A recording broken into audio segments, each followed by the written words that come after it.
Okay.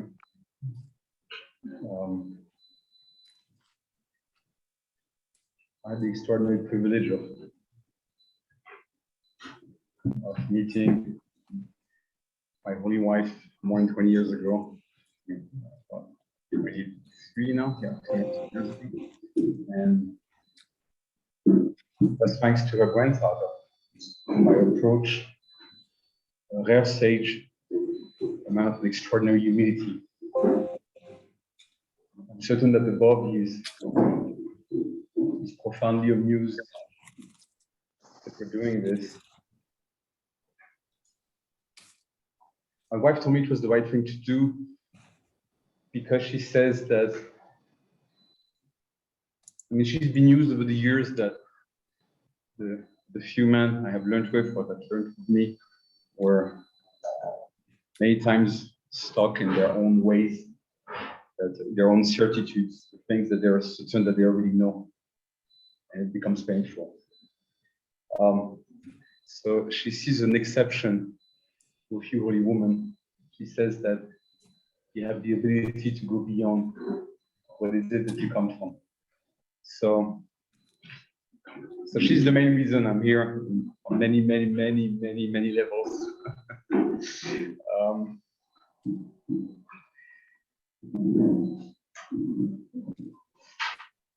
Judy asked for this remarkable subject of Shemot Hashem. And I have to say, I take issue with the very term of it, because you see, if you call it Shemot Hashem, it means there's only one name. You say Shemot Hashem.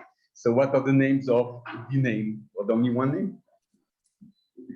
So originally, as you know, when you ask me for a few words, so we will talk about the names and appellations of the divine. I know that doesn't sound too much Jewish, and it's kind of problematic for many people to hear it that way.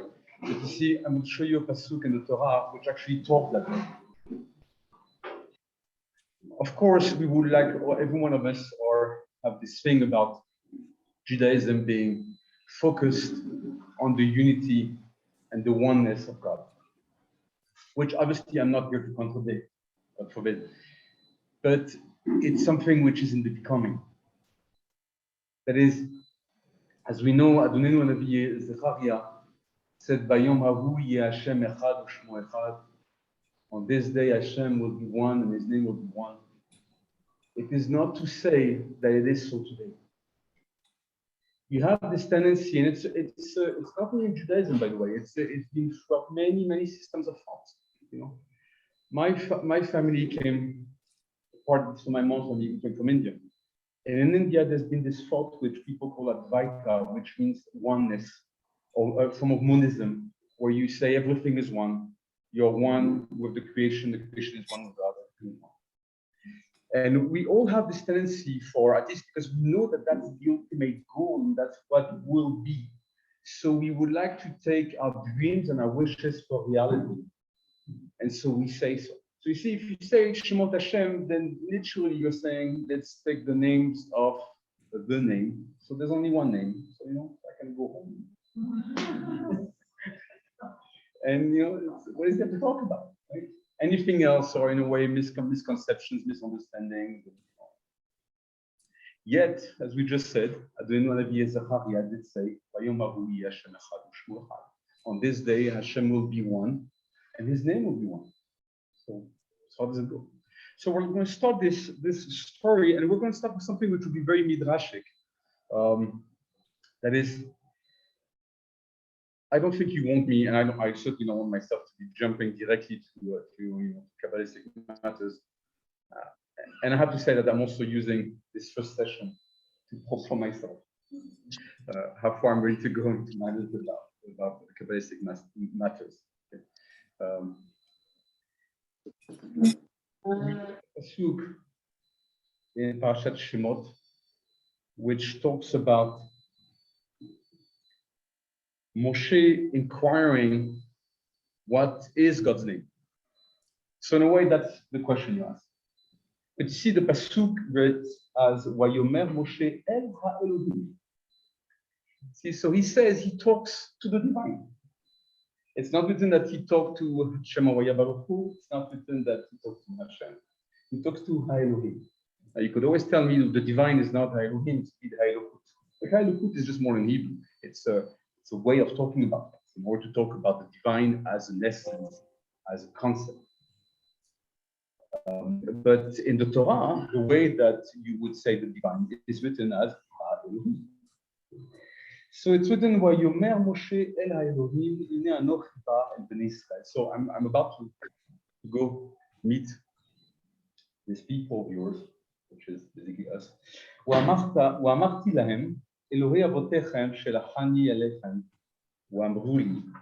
So I would say, the God of your fathers has sent me, and they will tell me, "Ma shemo."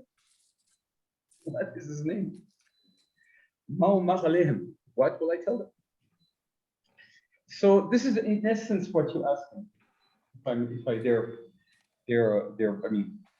You say it better.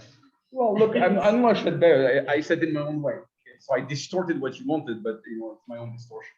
And as I'm giving this lecture, I'm allowed to distort it, though I allow you to distort in a different way, or to give back the original meaning in questions. Still. So we're going to start with the very, elementary matters here. First, understanding a bit the psukim. So as we said, we talk about Vayomer Moshe El Ha'elohim. Now we know that, and that will not be the matter, the center, the issue, really the focus of the first session. But we know that the Torah doesn't start with Shema Baruch Hu or any Shemot of Baruch Hu apart from Shem Elokim. So it starts by Shem Elokim. Now you have matters. I've heard, by the way, some descriptions of people that actually are twisting the first passage of the Torah. I'll use this occasion to actually talk about this twisting of saying Bereshit bara Elohim, in a way of saying that the beginning created Elohim. No, there's no such thing. And thinking that all the Torah says, that's exactly the reason why it's written Et Shamayim Ve'et Haaretz, which we don't find back in the Kiddush, by the way. In the Kiddush, say on Friday evening, we say Hashamayim Ve'aretz. We don't say Et Hashamayim Ve'et Haaretz. And the reason is that if you understand the first pasuk could mean indeed, if there wasn't Et, the Aleph Tav, it could mean that actually Bereshit created Elohim. There's no such thing. It's that at the beginning, Elohim created Et Hashamayim Ve'et Haaretz. So we know who is the subject and all the verbs apply. So we're not going to talk about Shemot Elohim, though it's actually a fascinating subject. It is not the first. It is actually the center of the meaning of Vayom Havu Yashem Echad Shemot. But we'll not talk about it now. That is the plurality of Shemot. When you hear the term Shemot, plurality of Shemot comes from the plurality of Shemot Elokim. The plurality you have in Shem Elokim is what entails actually the plurality of Shemot Elokim. But again, we will not develop this now. Yet, what is written in those psukim? It says, "V'amarti al lahem," and so he directly tells HaKadosh Baruch Hu, I will tell them, Elohei avotechem. So directly it's connecting the identity of HaKadosh Baruch Hu, and obviously his Shemot, with the Shemot of the Avot, Abraham, Yitzchak, Yaakov. And we do see that the answer that HaKadosh Baruch Hu gives them indeed resonates with this request from Moshe Rabbeinu, because he says, "Vayomer Elohim," Vayomer Elohim El Moshe, Ekeyeke, and we're not to pronounce the name Aleph Heyeke. Our tradition is that this pasuk, only if you would pronounce it properly and have it inside the reading of the Torah, which would be having with the Mincha, then you would pronounce it. What in Hebrew would be I will be. Okay? So Ekiyeke Asher Ekiyeke Vayomer Ko Tomar B'Yisrael Ekiyeke Shelachani Alechem. So this name, which is Aleph Heyeke, not Aleph Heyeke, sent me to you. Now, why is it resonating with what you just said about the father? Well, because it doesn't stop there. So there was a first response, which is about Eki. There's a further response about telling Moshe, Kur Tomar El Bnei Israel, Hashem, or Hashem Baruch Hu, Elokei Avotechem, Elokei Avraham, Elokei Yitzchak, Elokei Yaakov, Shelachani Alechem, Ze Shemi Le'olam, Ze Zechri Ledor Dor. That's the pasuk. So Akash Baruch Hu himself tells Moshe, tell them, you're right. He said, I will tell them, the God of your fathers sent me. And he says, indeed, but, remind the names, Abraham, Yitzchak, Yaakov. So that's the second thing, observation we have here, is that it's not just the principle of the God of our fathers or the God of your fathers. It's actually Abraham, Yitzchak, Yaakov. And they play a role. There's actually something about their names, and you will see among our holy and magnificent and very wise commentators that they saw a value in that. And then I would say you have a third matter, which is that on one hand it starts by saying Eke Eke, Asher Eke Eke, and then finally it gives only Aleph He Yud Ke as being the main name. Okay. So what difference would you have between Eke Eke, Asher Eke Eke, and Eke? Now, I won't develop that now, and I'm not sure you will even have time to look at it in our sessions, but you had very interesting commentaries. For example, the Rabbi Hirsch was explaining Eki Eki Asher Eki Eki as the ability of HaKadosh Baruch Hu to become what he needs to be. Whereas we are all bound by what is my name, what is your name, who we are, okay, in the present life, and what limits us. Whereas the Elohim has this ability to actually transcend that. And we've had that thought. I'm not going to develop it much. It's actually a very interesting thought, but to talk about, Shemot in generality, maybe we'll have time to address it, but I just want to give just a passing illusion. So Rashi has this beautiful and essential commentary. There are different legends about why Rashi wrote this commentary. One of them is, and I heard it in France by actually a Chacham who said that was really the established tradition in Troyes. So Rashi lived in Troyes. He was born in Worms. Some say that actually he may have, after he passed away, they may have actually give him his last rest in Worms itself. We don't know if it's in Troyes. No one has ever found his birthplace. We don't even know exactly where that Medrash was even in Troyes. Troyes is the region of Champagne. What Champagne is originally made. It's a bit on the east of Paris, and certainly Rashi made his own type of champagne. His grandsons also did, maybe his daughters did. But we will talk today about mainly Rashi, and we'll also cite the Rashba, who was one of the grandsons of Rashi. Actually, he was the eldest of the grandsons. And so Rashi has this, we have this legend about Rashi that actually he did not write the commentary as something very wise. Actually, we say that he went to the Beit Knesset and he saw a father who had a small daughter with him, and she was hearing, and I think that you would like that story. So that's how I'm starting. He heard this father being questioned about the Pasha. The daughter, who's going to tell a daughter to be quiet during the Kriyat Torah, right? Men have to be quiet during Kriyat Torah, but who would tell, a holy Batisra to be quiet in Kriyat Torah when actually she's listening some things and she actually understands a bit of what is being read in Hebrew, but there are things that just are missing. And she had very elementary questions. But what struck him were not the elementary questions of this Batisra, it was the inability of her father to answer any of them. So we have this legend that actually Rashi wrote this commentary because he was appalled that this father had a wonderful little daughter with beautiful questions, but he's incapable of giving any answer to a question. So he hides this commentary for us to actually, get a bit of background information. And there's a lot of that, there's very little, as you certainly know, there's very little that Rashi actually innovates. Rashi, if one had really understood the Targumim and the Midrashim very well, then you have Rashi in full power. Okay? And I don't think that Rashi, I'm not saying that in the Gemara, but on the Chumash, on the Torah, certainly Rashi did not pretend to come up with any innovation. He was just telling us what is the state of the art. Okay? Chokhmah, actually, Rashi defines Chokhmah as all the knowledge before you. Bina is something different. That is Chokhmah as all the knowledge that has been accumulated before you. So all that had been as wisdom accumulated till the point that Rashi came. He's just giving us some few glimpses that we think it was a pity that this father was incapable of answering his daughter. So here, what you have in the Rashi, he says, so what is this Ekiyeke Asher Ekiyeke? He says, Ekiyeke Imam Betzara. Zot.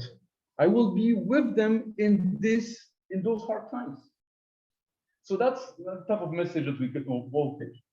You're living something difficult, and you are actually giving some sign from above, telling you, you know what, I'm actually with you. Okay? And that's wonderful. But the point that Moshe wasn't ready to listen to was the rest of the statement. We'd be saying, Asher Ekiyeke, and that's the meaning of the second, Asher Ekiyeke, I will be in the subjugation of the other exiles. I will also be with them. And so here we have an old Midrash, which is cited by Rashi, which is basically saying that's the reason it's written Ekiyeke Asher Ekiyeke, saying I will be with them here in this, these difficult times in Egypt, but I will also be with them in the future subjugations of the different Malchuyot, of the different exiles, different empires that will be subjugating them. And that is unacceptable for Moshe. And Rashi just gives it back. The only problem is that and I don't know if it's whoever transmitted us the commentary of Rashi who wasn't very careful, but it's actually not the exact wording of Maseret Brachot.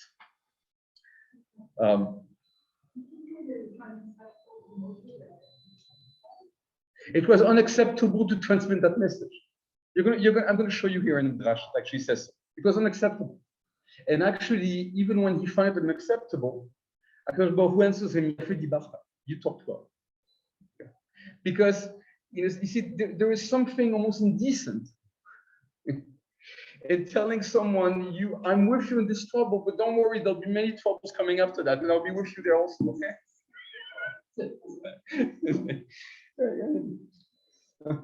So Moshe had a hard time, and particularly he had I'm certain that obviously, look, this is who can talk about this revelation. This is the revelation of Moshe Rabbeinu of the divine. This is the foundational step, stone of what Judaism is all about. This is what Torah is all about. So who are we? Who am I to talk about it like that, which would sound talking about it lightly?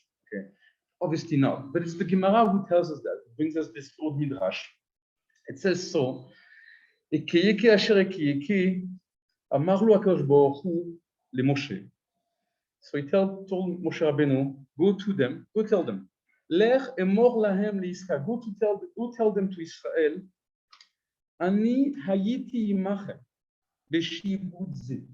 That's the first meaning of Ekiyeke. I was with you inside the subjugation. Look, you're subjugated to those Egyptians, and we know what's written in the Haggadah of Pesach.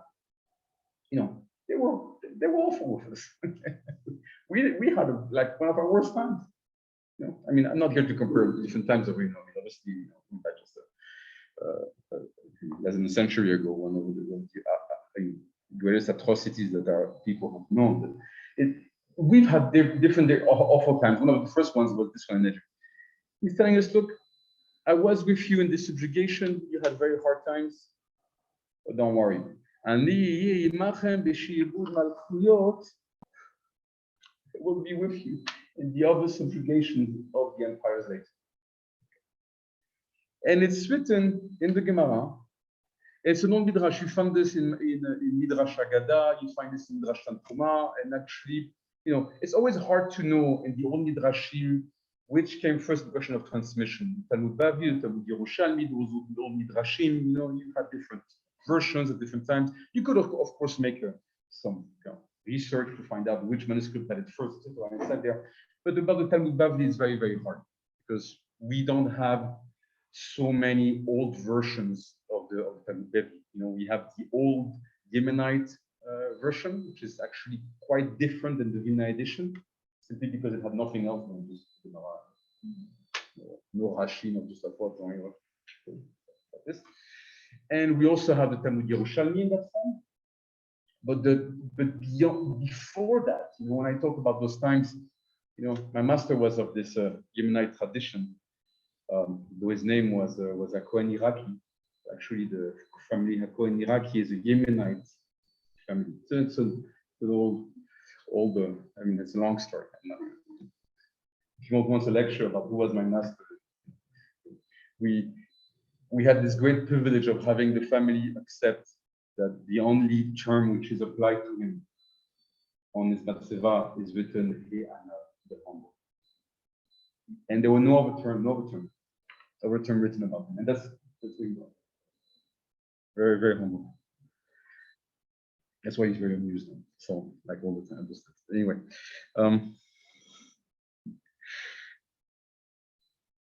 Amar lefanav ribono shel olam. So Moshe Rabbeinu answered and told, and said ribono shel olam, so that's the master of the world. So just to tell you, because saying, how can Moshe Rabbeinu tell like Baruch Hu, no, like about that message narrated. So it's written like that in the Gemara.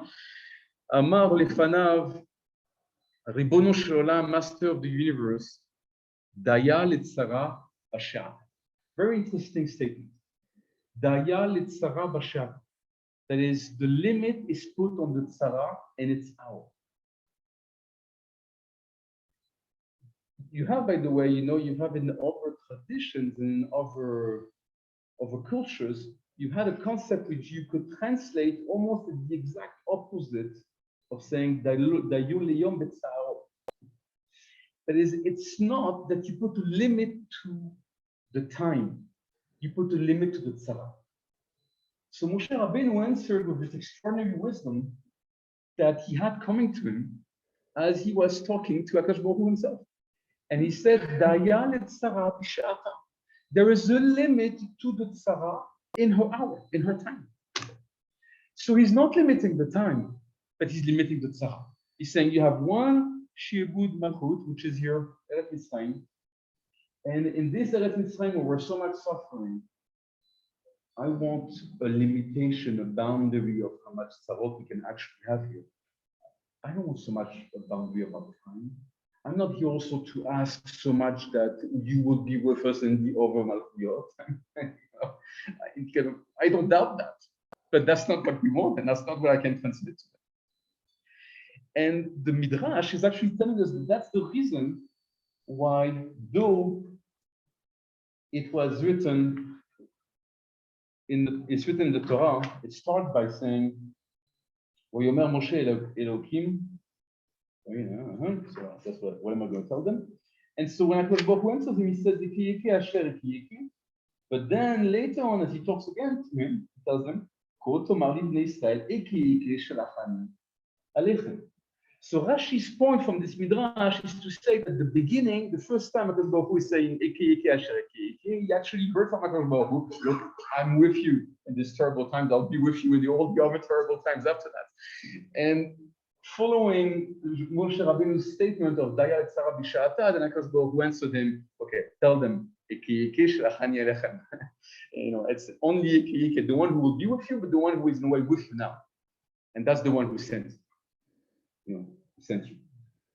So we see this. It's a beautiful. It's for me. It's a beautiful tradition for many reasons, and you will discover some of it, and I'm sure you have your own reasons why to like this, but you will discover it through what the Rashbam, through what Rabbi Shmuel ben Meir, the grandson of Rashi, developed in that. Now Rashi doesn't stop there in his commentary, so we're going to continue what is being told here is we also have about the Zeshimi Leolam. This is my name forever. Now, I am not going to develop, that's one of those many things that we're not going to develop. I'm not going to develop now the meaning of Zeshimi Leolam, but I do hope to develop in other sessions. It has a very interesting term. Because you see, olam is taken in modern Hebrew as a given to mean a world. Even before you would think a long duration or eternity. And actually, it's the very opposite. There is the Torah uses the term olam to mean a long duration, age, an eternity. A time which is so far away from you that you will never see it. The Zohar uses this very interesting concept that when Avraham Avinu could see what would be taking place for Yaakov, his grandson, for him it was min ha'olam wa ad ha'olam, from the world to that world. In a sense, it's from his world, from Avraham Avinu, to the world of Yaakov Avinu, because these are different times. For example, my own grandfather, Alav Shalom, was niftar just 10 days before we were engaged. And so my holy wife never got a chance to meet, my grandfather. And in a way, that's what it is. That was it. It is the world that started to be in meeting to Rachel, and then our children, our family, all of that is a world that my grandfather could see in vision, maybe, but it was from one world to another. Now, Leolam has that sense of forever. And we translate it forever, but it's very, very reductory to actually say so. Rashi has this commentary here and saying, Zeshimi Leolam Chaserwa. As we know, maybe you didn't pay attention to it, but in Parashat Shemot, Leolam is written without the word. So it's written Lamed Ayin Lamed. It's not written, it's almost written like Le'alem. And Rashi uses it to say Lomar Kelimehu Shelo Ikarev Tirtavo. In the sense that Akadosh Baruch Hu hid his name so that it would not be pronounced and said as it is written. That's the way that Rashi talks about it. And actually, again, Rashi is taking from a non-Midrash. Previously, what we cited was a Midrash which we find back in Maseret Brachot in the Talmud Bavli, Daf Tet Amud Bet, so 9b. And now we're going to take actually in what's written in Maseret Kiddushin, Daf Ayin Aleph Amud Aleph, and which has actually this very old tradition that Rashi is drawing from to explain this. And here is what is written there. Amar Rabba Bar Hana, Amar Rabbi Yochanan. So you have this chain of transmission between Rabba Bar Hana and in the name of Rabbi Yochanan, which says Shem ben Arba Utiyot. So the name of Akadosh Baruch Hu using 4 letters. So now you really have a doubt actually. Is it Shem Havaya Baruch Hu, Yud Kivavke, or is it Shem Ekeyeki? Because on one hand, Akadosh Baruch Hu says, tell them it's Ekeyeki who sent it. On the other hand, we all know Akadosh Baruch Hu as Shem Yud Kivavke. So we have this Gemara that says, Shem ben Arba Otiyot, Chachamim Moschin Oto Letalmidehon, Pam Achat B'Shavua. Wa'amre La Pa'amayim B'Shavua. So he says, there is a tradition that says that the Chachamim, the sages, transmit the knowledge about God's name of 4 letters to their students once per 7 years. That's why it says like Shavua, like a week of years. And it said there's some others that say that actually transmitted twice in 7 years.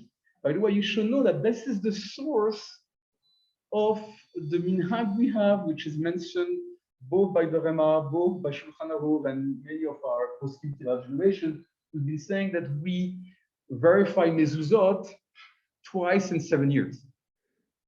So actually, this tradition we have comes from that. It comes from the fact that the sages would teach their students about the name of Rechov Yerushalayim, of 4 letters, would teach it once said once every 7 years and once said twice every 7 years. And so the tradition of verifying your mezuzot is about for that. You know? So, and by the way, one of the first things you should verify in the mezuzah when you verify it every, twice in 7 years is Shmot Hashem. It's actually verifying that the names of HaKadosh appear correctly. It's one of your first indications. Now Rashi continues, the Gemara continues and says this. Amar Rav Nachman bar Yitzchak mistabra. He says it's reasonable. In other words, the logic would want. Keman de amar pa'amachat b'shavua. He says it would seem more reasonable to say that it's according to the ones that say once per a week of years, once every 7 years. Why? Dirtiv ze shemi le'olam. This is my name forever. Now, I'm going to leave you with a question here, which I won't answer now. But this Gemara is kind of cryptic, because in what way is Rav Nachman, the son of Rabbi Yitzchak, in what way is he actually justifying the fact that it's written, this is my name forever, to say it has to be once for 7 years and not twice for 7 years? What makes it? What makes it? Because each day refers to 1,000 years in creation.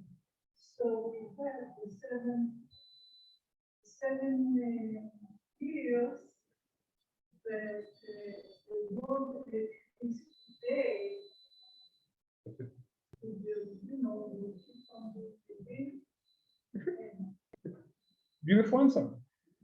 There is, as we know, we have a further answer of the Maharsha saying, what took 7 years for Yaakov Avinu to work for obtaining Rachel. It's a tradition that we also do the same thing on many other things, and that's considered as an eternity. That is, Yaakov Avinu, when he worked 7 years, it's like never having any end to this matter, and only after 7 years he actually, finds his wife. So the Gemara continues and says, well, you see, it's not written le'olam, it's written le'alem.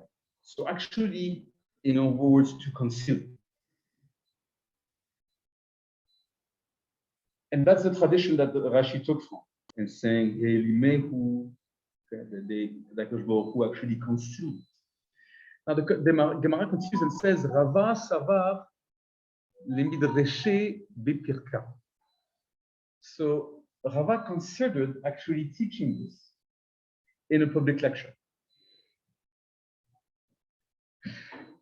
I find very amusing, relating back to this Gemara and actually having this semi-public lecture. Though when I have to say, when I'm filming myself on Zoom here, I really feel that it is a public lecture. Much more public than I am accustomed to anyway. Amar le Ahusava, so an old man who stays anonymous, but an old sage, told him, le'alem ketiv, it is written to conceal. So I have 2 choices. You see, when you see such a teaching, you have 2 choices. Or you just wrap it up and you say, you know what? I'm sorry. I didn't want to start with that excuse from the beginning, but Rava gave it for me. He gives it to us. Rava himself said, the old man came to me and he said, le'alem, it's written to conceal. So we're just going to wrap it up and call it a day. But our sages did give some conditions. And I, in no way pretend that what we're having here in those lectures is actually teaching you what the Chachamim were teaching their students about what is the Shem HaKadosh. And we will discover why it's not so. Is that it's written in continuity in the Gemara, Rabbi Avina Rame. So Rabbi Avina was contrasting different psukim. It says on one hand it's written Ze Shemi, Ortiv Ze Zechi. As we know, the pasuk was starting by saying, "This is my name," and then it was saying, "This is my zichri." Remembrance, exactly. So why is it written Zishimi is Zikri? So you have this Gemara, which is actually the source for what the commentary of Rashi, which I'm not going to have to cite back again now, but if you look back at the commentary of Rashi on Parashat Shemot, he literally cites what's written in the Gemara here, saying, Amar Kadosh Baruch Hu, Lo keshani nichtav ani nikra, not as it is written, I am called. Nichtav ani beyudke. I am written with the letters Yudke in the sense of not only Yudke, like Kol, Haneshama, the Alel, Ya, as we know in the Mizmorim, but also in the sense of Yudke Vavke. So I am actually, my name is written Yudke. Wenikra be'alev dalet, but I am actually called, that is, my name is actually pronounced using Aleph Dalet. Why does it mean? What we call Adonut, that is Aleph Dalet Nun Yod. Right? None of us in saying brachot are going to try to pronounce Yud Kebavke in saying a brachot. Right? No Baal Koreh is going to come to the Torah and try to pronounce Shem Hawayah Baruch Hu. Of course, he doesn't. But you would pronounce instead Aleph Dalet Nun Yod. Now, Aleph Dalet Nun Yod has a special intention. And I will say this occasion because we want to talk about Shemot Hashem, and that's the Shem that you usually know. Because when you pronounce Shem Hashem, what do you pronounce? You pronounce Sei Hashem. You pronounce actually what we call in Kabbalah Adonut, which is Aleph, Talet, Nun, Yud. Right? That's what you pronounce. But you should know one thing. Is that according to our tradition, pronouncing Aleph, Dalet, Nun, Yud, without having the intention that when you pronounce Aleph, you mean Yud. When you pronounce Dalet, you mean K. When you pronounce Nun, you mean Wav. And you pronounce Yud, you mean He. Without this intention, it's as if you just pronounce Aleph, Dalet, Nun, Yud, and you never pronounce Shem Hashem. Yeah. You should know that. We have a long-standing tradition of that. And that's the reason why this Gemara says so. That is, the Rabbi Avina is clearly saying, the lesson of this pasuk is to tell you, HaKadosh Baruch Hu is telling you, my name is written that so, but it is pronounced that other way. So in other words, if at the moment that you're pronouncing Aleph Dalet Nun Yud, you only have in front of you just pronouncing Aleph Dalet Nun Yud, you have not said Shem Hashem El Yobracha. Okay, that's very limited. Now, it goes as far, please.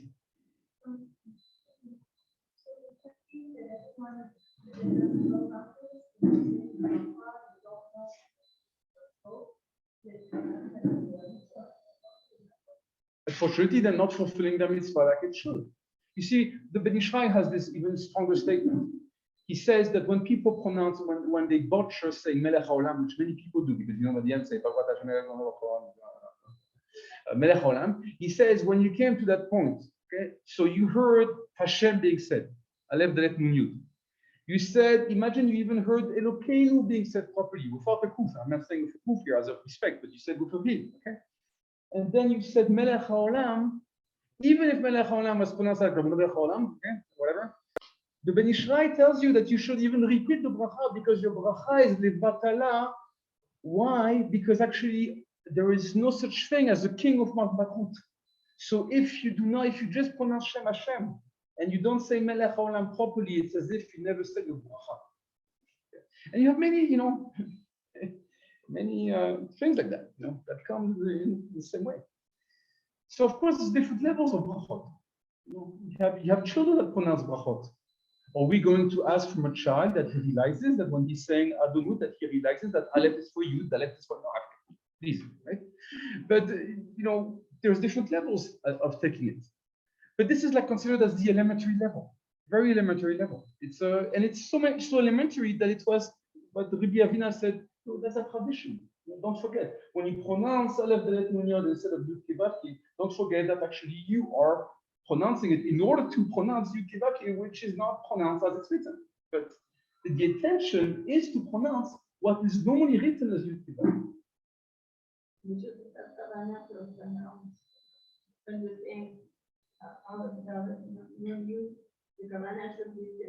That for Aleph, you are actually intending Yud. For Dalet, you are intending He. For Nun, you're intending Wow. For Yud, you're intending He. You should actually consider that that's the If not, I can show you many psukim that actually have and Aleph, Dalet, Nun, Yud, and Yud Kevavke. What do you do with those psukim? When you pronounce a new Kevavke for the pasuk, you actually say Adonut. And when you pronounce Aleph, Dalet, Nun, Yud, you also say Adonut. It sounds the same. It is the same. Is it the same? It's not the same. If not, the pasuk will not be written in those words. Because the kavanah is not the same. If the kavanah is the same, if you have the intention, the feeling that you're only pronouncing Aleph, Dalet, Nun, Yud the whole time, then obviously, then just replace all your sudorim with Aleph, Dalet, Nun, Yud. If that's if that's a tendency. Go with that. So, please.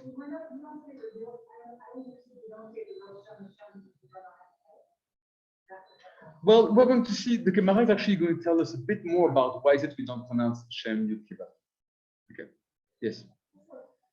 Of course.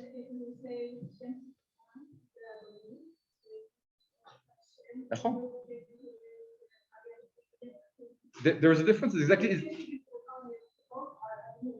No, well, what is this? Is that's the reason I'm saying that if you have a pasuk like that you just cited, the very pasuk we cite from the Mizmorim, from Sefer Tehillim that we cite at the beginning of the Amidah, right? Adonai sefatai tiftach ufi yagid tehilatecha. Right? The reason I can pronounce it is because it's a full pasuk, and pronouncing a pasuk from the Torah and from the Mizmorim for sure I can pronounce Shem Hashem. When you do it so, it's written indeed Aleph Dalet Nun Yud, right? So if you, even when you would say Shem Havaya Baruch Hu, and you would still pronounce it Aleph Dalet Nun Yud, which is normal, but your intention would also be Aleph Dalet Nun Yud, what difference did you make? No difference, and that's the point I'm making. On the other hand, when you have written Aleph Dalet Nun Yud, it doesn't mean Shem Havaya Baruch Hu. But this is a tradition nevertheless. You see, a tradition has been, and that's from the time of Rabbi Avina and Macher, that we always pronounce Yud Kevavke not as pronouncing it, the letters, but as replacing them by Aleph Dalet Nun Yud. That's a tradition. Now we're going to see slightly more about that. How will go short? About a quarter after. Another 15 minutes from now. What's the page contribution? Ein Aleph Amud 71a. Okay.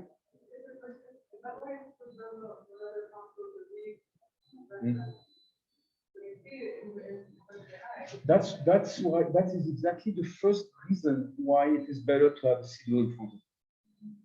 Because you see, when you don't have a siddur in front of you, it's very hard to use to do so. But when you have a siddur in front of you, you actually do so. On the other hand, if you pronounce a bit too fast, it's like it becomes conceptual. Right? I pronounce Aleph Dalet Nun Yud, but it was written I get rid of my obligation. I don't really mean it seriously. When I was here, it's really clearly written. For Aleph, you mean Yud. For Dalet, you mean K. For Nun, you mean Vav. That's what it is. That's our tradition. So I won't take much more time and leave it for a second session, Hashem, for next week. Bezrat Hashem b'shuato. It's written Tanu Rabbanan barishona shem ben shtem esre otiyot hayu mosrin oto lechol adam. Originally, a 12-letter name of HaKadosh Baruch Hu would actually be transmitted to each and every man. Everyone would have a sense of a 12-letter name of HaKadosh Baruch Hu. That's Baraita. And I have to tell you that when you ask for this very holy and elevated subject, the first thing that popped in my mind was this very Baraita. Because you see, that's in a way the subject of our exploration is. But what is it? What are we saying? That there's an old tradition that tells us there's a 12-letter name of HaKadosh Baruch Hu, and that was transmitted to everyone. So what about what we are dealing with here? We said, where is that? It says, Mishe Rabu Aparitzim. Now, here article translated by when the indiscreet ones became numerous. But you see, Paritzim is like Poretz Gader. It's much more than indiscreet. In modern parlance, I would call it the reckless ones. You see, because the ones that have actually no fear of heaven, no fear of God, who do things in a reckless manner, just like, oh, we have a name, let's try it, you know. You give me a divine name, a holy name, let's try it, let's put it to test. So because the reckless ones became numerous, that's what the Levitas says. Hayu mosrin oto latznuim she bicheuna. So they were only transmitted not to the general population, but to ones who were, let's call them discreet in the sense of modest. You know, I mean, I am not here to teach you, holy woman, what is tzniut, but that's what we're talking about. That is, there is here indecent and decent transmission. And there are those that receive things in a decent way. And you see, that was my second reason that came when I was, in a way, I have to tell you, in the night, I've been, in a way, talking to my master and saying, is it the right thing that actually we take such a subject for a lecture, you know, for holy woman? And I have to tell you, in the morning, I came to the conclusion that if there are in our own population, in our own people, in Am Israel, if there are those class of people that you can call snuim, it's obviously the Bnot Israel who themselves have taken on themselves snuim, whereas unfortunately many men have not taken on themselves snuim. Because snuim is not only about clothing, it's not only about appearance, it's also about attitude. And here that's what we talk about. That is, there was such a lack of humility and such a, reaching such a point of recklessness and of taking things in such an immodest manner that our sages said, though the 12-letter name was transmitted to everyone, and by the way, Rashi has a famous commentary on this, Shin 71a, and says, today we don't know what that name is. That's what Rashi said in his time. He said, today we don't know what the name is. And in other words, what was transmitted to everyone at one point became then transmitted only to the modest, to the careful ones, among the Kohanim, because that's what's written. It's written, Latzinuim she bicheuna, the ones who were tznuim among the kehuna, among the Kohanim. And it says, Ayu moschim oto tznuim she bicheuna, v'tznuim she bicheuna mavliim oto in imat achehem hakohanim. Now, I'm going to take particular delight in translating this sentence because this is one of those wonders, one of those wonders of the Chazal. You have to realize the meaning of this. And we are going to revisit the meaning of this simply by taking a story which goes just right after that in the Gemara, and we'll just end with those words. Tanya, it was taught in another Bible. Amar Rabbi Tarfon. פעם אחת, הוא himself was a Kohen. פעם אחת, עליתי אחר אחי אמי לדוכן. I went onto the platform of the temple where the Kohanim were blessing the people. And we learn from that statement, you have to learn with Rabbi Tarfon to understand what he's saying, that actually not only he was himself from the family of Kohanim, it turned out that his uncle, so the holy man that his mother, the holy man who was the brother of his mother. So in other words, his mother's family were also Kohanim. And it says that he went with him to that platform. So obviously, as a small boy, that's the only way you can really understand when you see the language. And what he did, Vehititi uzni etzel Kohen Gadol, and I actually turned my ear to really pay attention. What is actually the Kohen Gadol saying? And why are we interested in that? Because you see, the Kohanim in the temple would actually utter the name of God. They would actually sing, Shem Havoyah Baruch Hu. They would utter it. So in other words, he could witness a tradition. He witnessed as a small boy. But here's what you pay attention. The same matter as the same statement as in the previous Baraita, which I'm going to translate now. It says, Veshamati shehivliya Shem bin imat echav hakohanim. I paid attention. I heard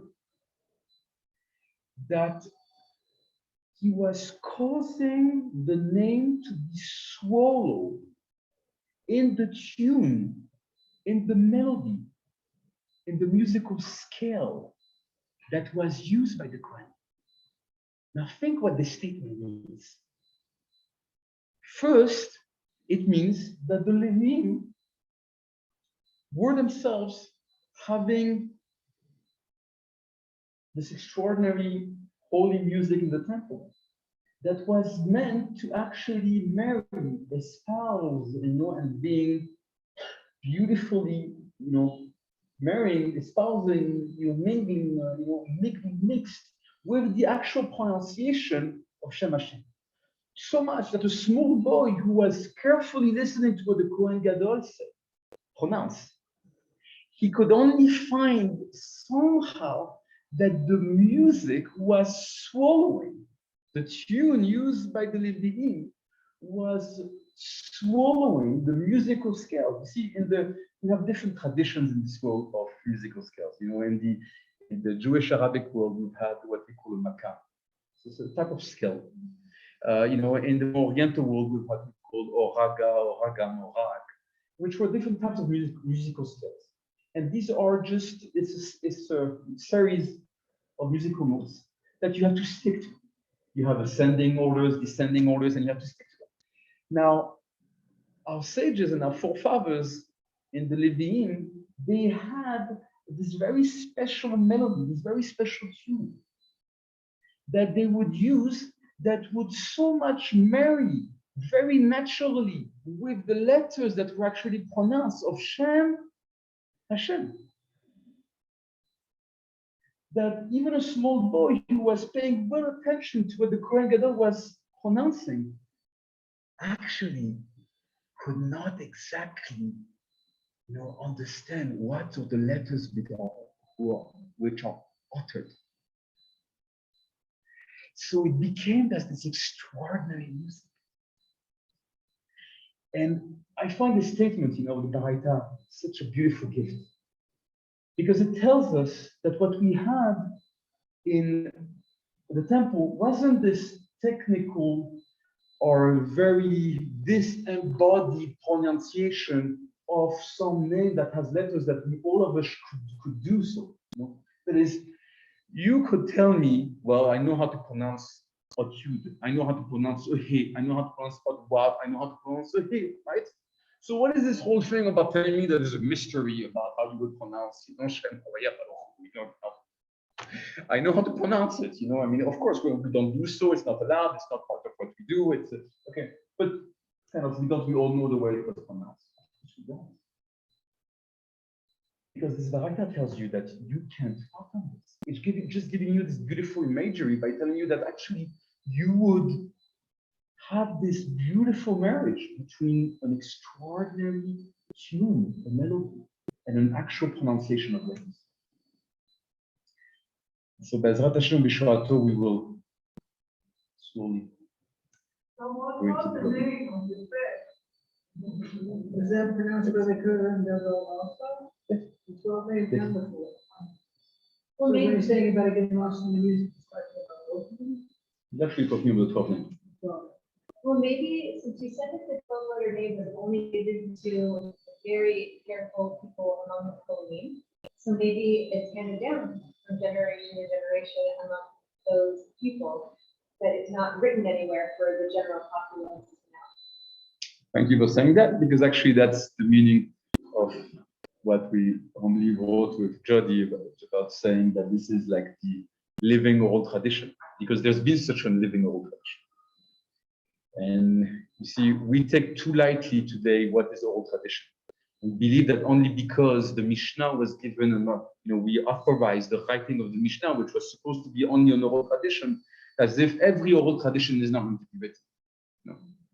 The most annoying statement you have today is when someone hears something which is really chokhmah, which is really wisdom, and they tell you, where is it written? Where is it written?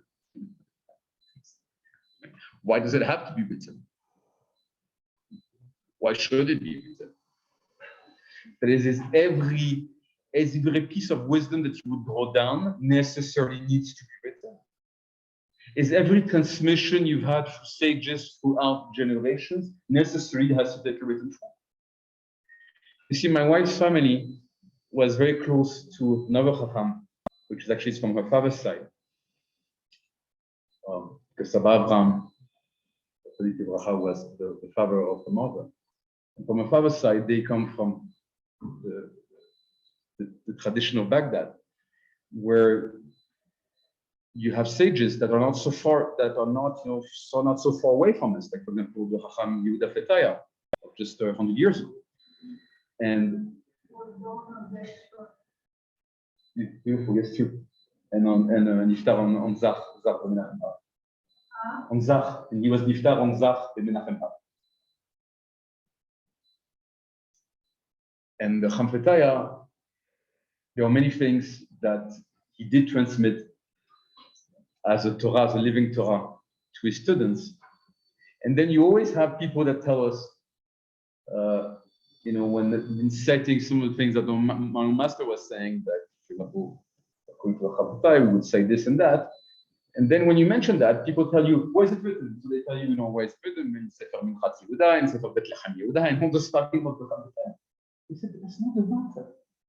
You see, that's not the matter. In fact, I have to tell you, on one hand, my master was very, very humble. On the other hand, he also knew to rebuke the stuff. So that is when I've had him tell people, who were telling him, so where's it written what you just said? He said, well, unless you took notes. Of course, it's not written. And just from the way you asked the question, I imagine that you also did not write. So that's and that's what's going, that's what's going on here. So you see, we will have a few surprises on the way. I am not going to answer now what could be or not be the 12-letter name, but maybe if you come next week, maybe, or the week after. Yes. We know that the name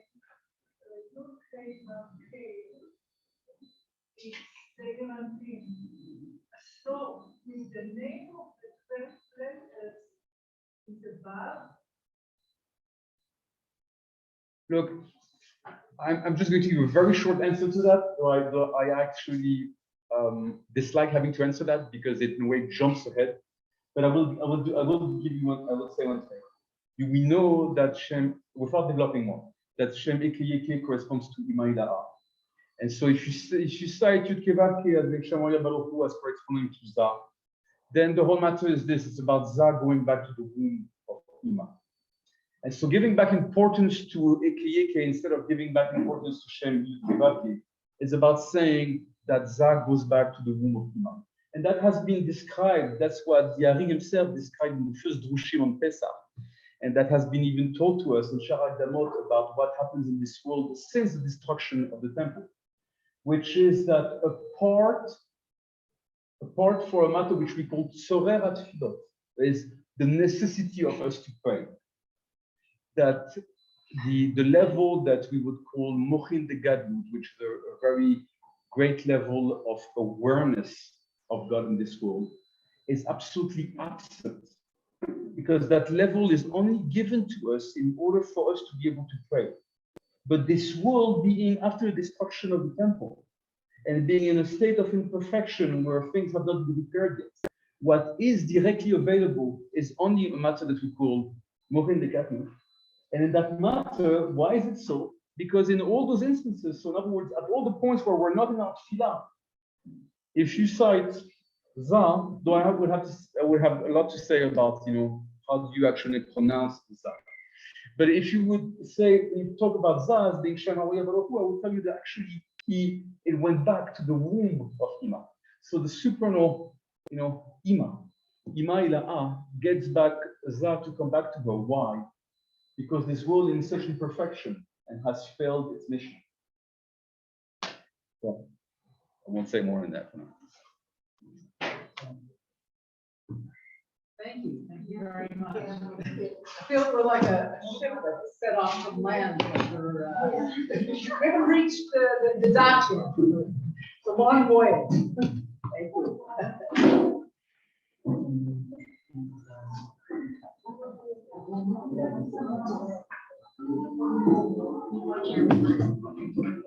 Can I just ask everybody before you go, just help clean up a little bit, the chairs, the tables, the carpets. Thank you so much. Brother, thank you. Saying that in natural Hebrew, in other words, borrowing words from other languages, that the longest words are only 11 letters long. So, it's a thing for Hashem, the first language. And another, 2 years ago, Rechov Yerushalayim, they said that all the words we have the first name, Rechov Yerushalayim.